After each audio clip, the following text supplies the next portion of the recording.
I'm Cynthia James, and this network is about changing lives one woman at a time.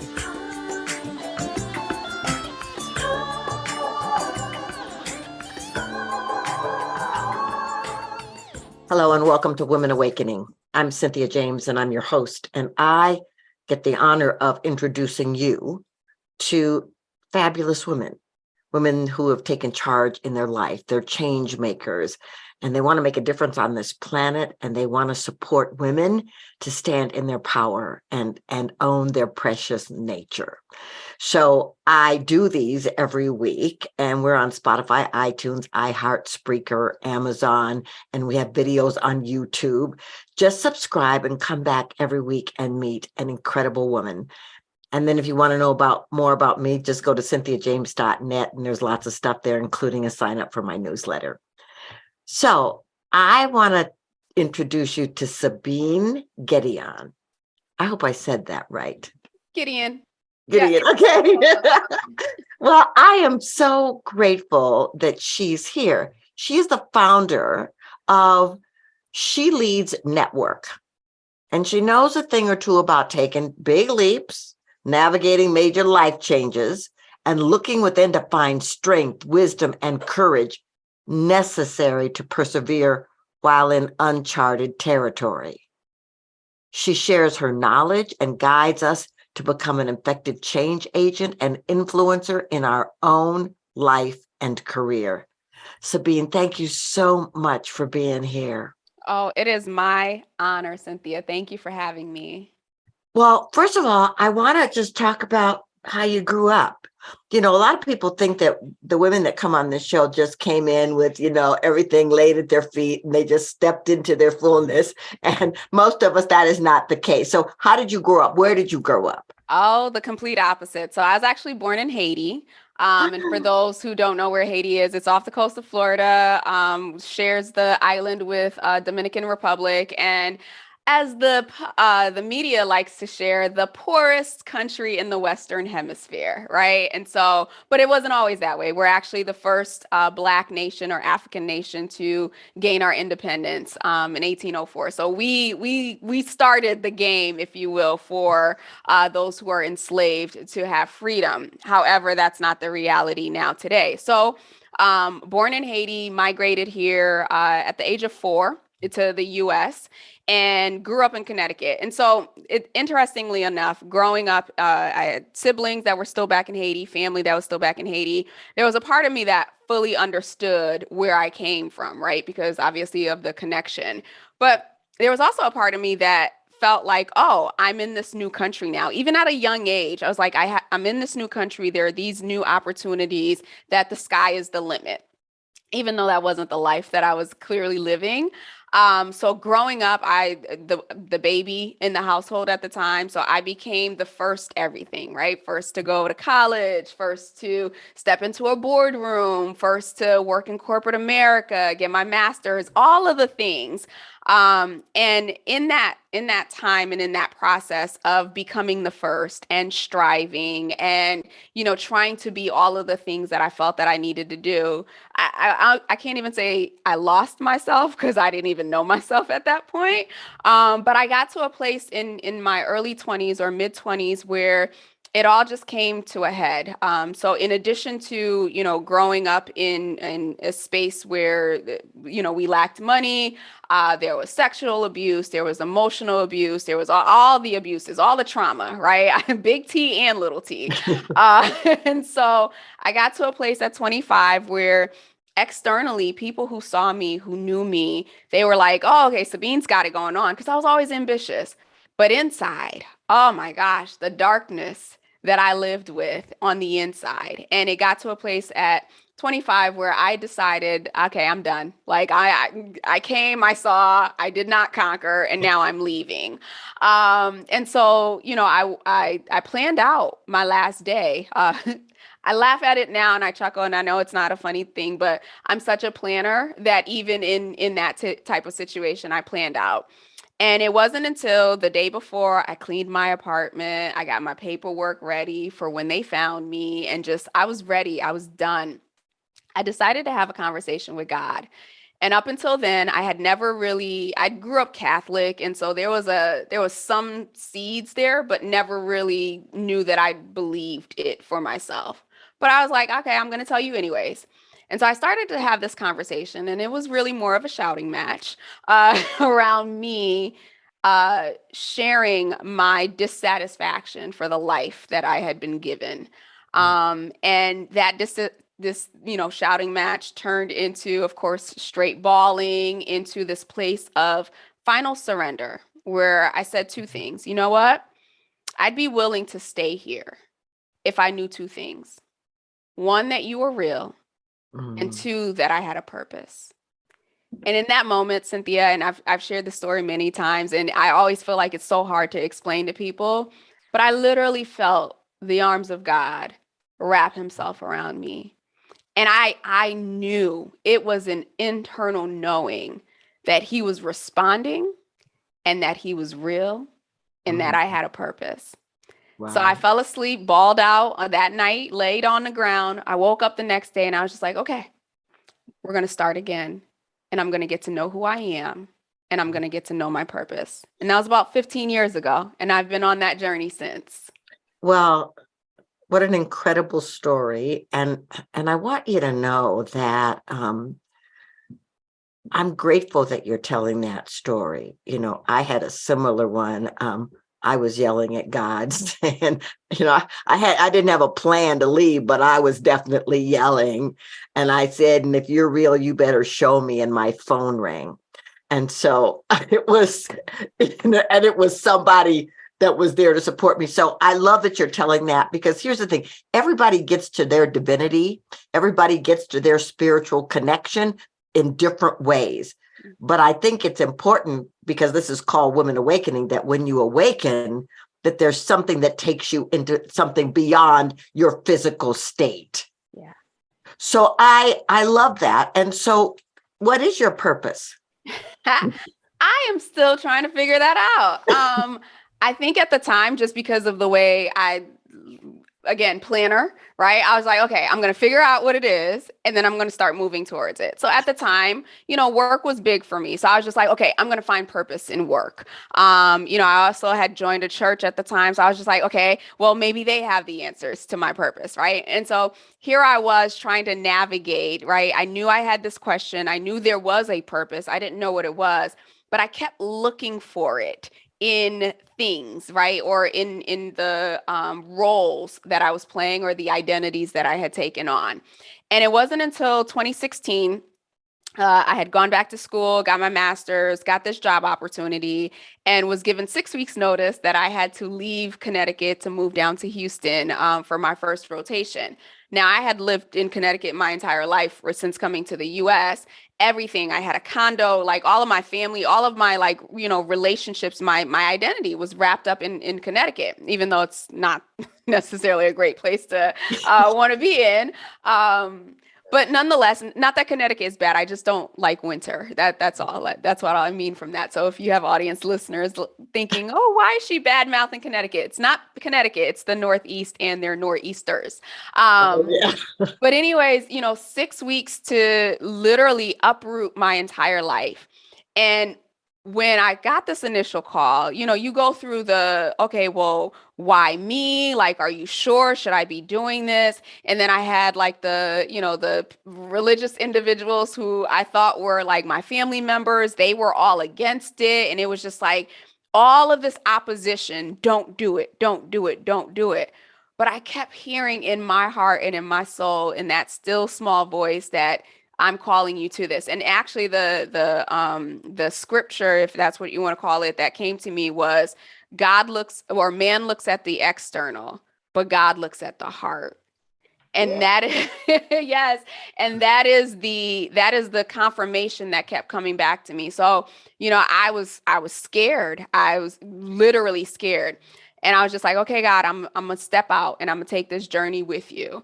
And I remember also hearing that, you've learned about me through others, through man. Now we're going on this journey and you're going to learn about me for yourself. And I was like, okay, cool. And so I thought it was just about the job, right? Like, oh, okay, I'm going to learn what my purpose is in like this career. And it was not that at all. I did these three rotations over the course of 2 years, moved all around the country, started my business during that time frame. And throughout that process and throughout that journey, and even when I felt the leading to step outside of corporate America and to start my own business full time, there was still a part of me that was just like, okay, well, is the purpose in the business? Like, is this why you're calling me out? Like, I needed to know the thing. Here we are 15 years later. And if I can answer that question honestly, it really still is. I don't know. I'm saying I don't know, meaning that there's not one definitive answer, meaning Right. that this entire journey has been my purpose, meaning that me evolving to the place where I know who I am, I know who God is, I know the space that I get to take up in this world. I get to the people that I get to experience. Every situation that I've been in is all wrapped up in that. And so I'm no longer chasing this destination, right? Right. I'm Right. chasing the experiences along the way as okay, in this season on this day, this is my purpose. Tomorrow, it's going to look something completely different. Well, it's evolutionary. So I love what you're saying. Ladies, I hope that you're listening because you said a few things that just kind of went da da da. It would and the first one was, that man looks outside and God looks at the heart. And that still small voice really is still in small. And so Yeah. you have to listen. And by the way, not everybody is going to love what you're doing because when spirit's leading you, it's not linear. Yeah. And I love that you don't know your purpose because it lives within you and it's evolving. And so I want to know about She Leads. What is that and what do you do? Yeah. So She Leads Network was a call it a download that I got back in 2017. I found documents because I like to write everything down from 2017.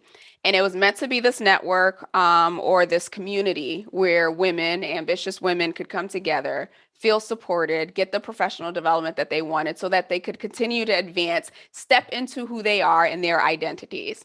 Put it down because, I didn't believe I had what it took to, lead such a movement or a network. It came back around in 2019. And again, I was just like, okay, well, maybe it's women professionals now because originally I was going to focus on millennials because I'm a millennial. And then again, put it down because I was just like, I'm nobody. Like, who am I? Right. And then 2020 happened, right? And the world stopped, obviously. And not only was it about the pandemic and COVID-19 and all that other stuff, but what it really was the messages around women. So we saw women leaving organizations, right, because of other obligations. They became school teachers, they became nurses, they became all these things because they had to. The women who stayed in corporate America or organizations, they were being extra burdened with work, with, being empathetic to everyone and being the nurturers and the carers. Even in an entrepreneurial state, you saw that like women weren't getting access to capital for their businesses, right? And so it's just that it got to a point where like the voice was so loud that I couldn't ignore it anymore. And the world was seeing it, right? And so there was something in me that said, okay, God, like what is it about women? And so it started with two things. One, I got clear, or the clarity came to me around this concept called leadership. And in prior to that, I had identified leadership with your role, with your title, with your status, right? But God showed me, he was just like, actually, no, leadership is innate.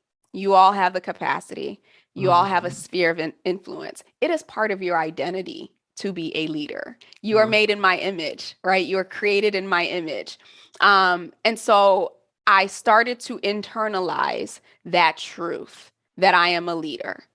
And so once I started to internalize that truth that I was a leader, and I kept hearing all of the narratives around what leadership was or what it was not, it was almost like it's like this thing came together. I was just like, I wonder how many other women out there don't believe they're leaders because they're not quote unquote in a leadership capacity. Mhm. I wonder how much of what we're seeing in the impact to women has to do with a lack of understanding of who they truly are.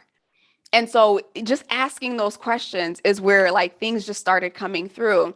And so I finally decided to pick She Leads Network back up. And it's twofold.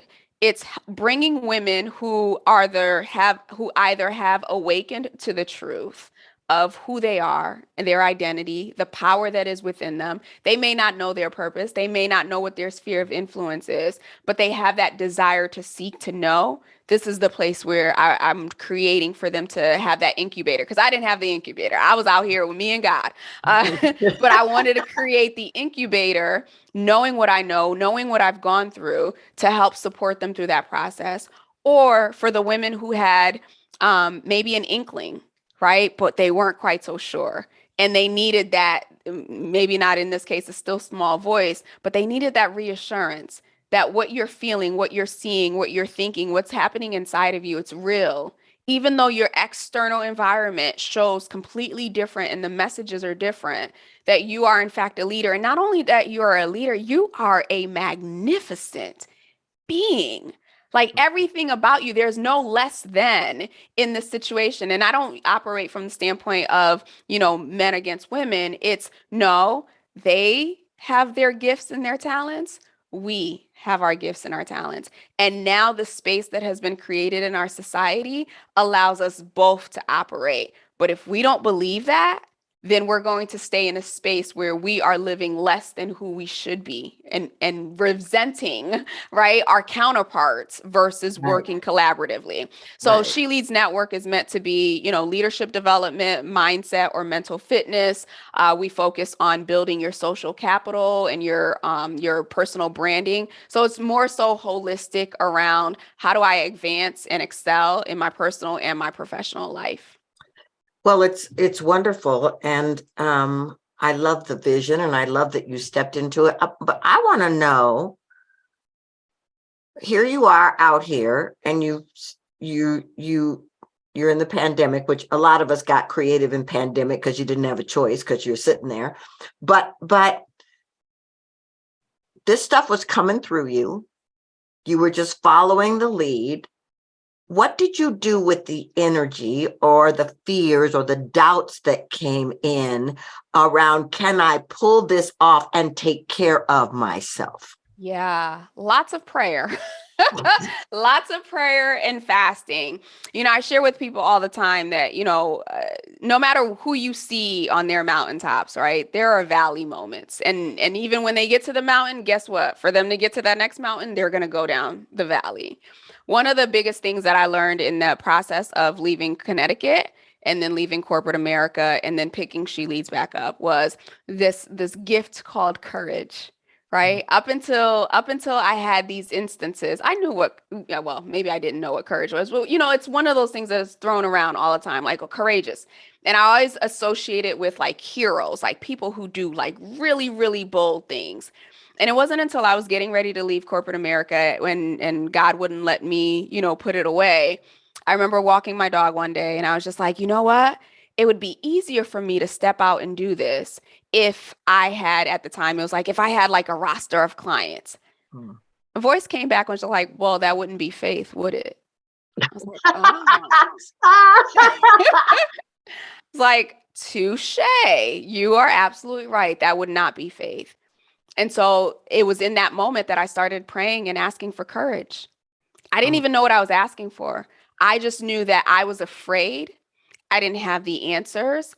And I knew that if I could tap into something that was bigger than me or deeper than me, stronger than me, then I could continue to move forward in spite of the fear and the insecurity and the worry and the doubt. And that's literally what's been the catalyst for every move that I make, right? Because entrepreneurship is not easy.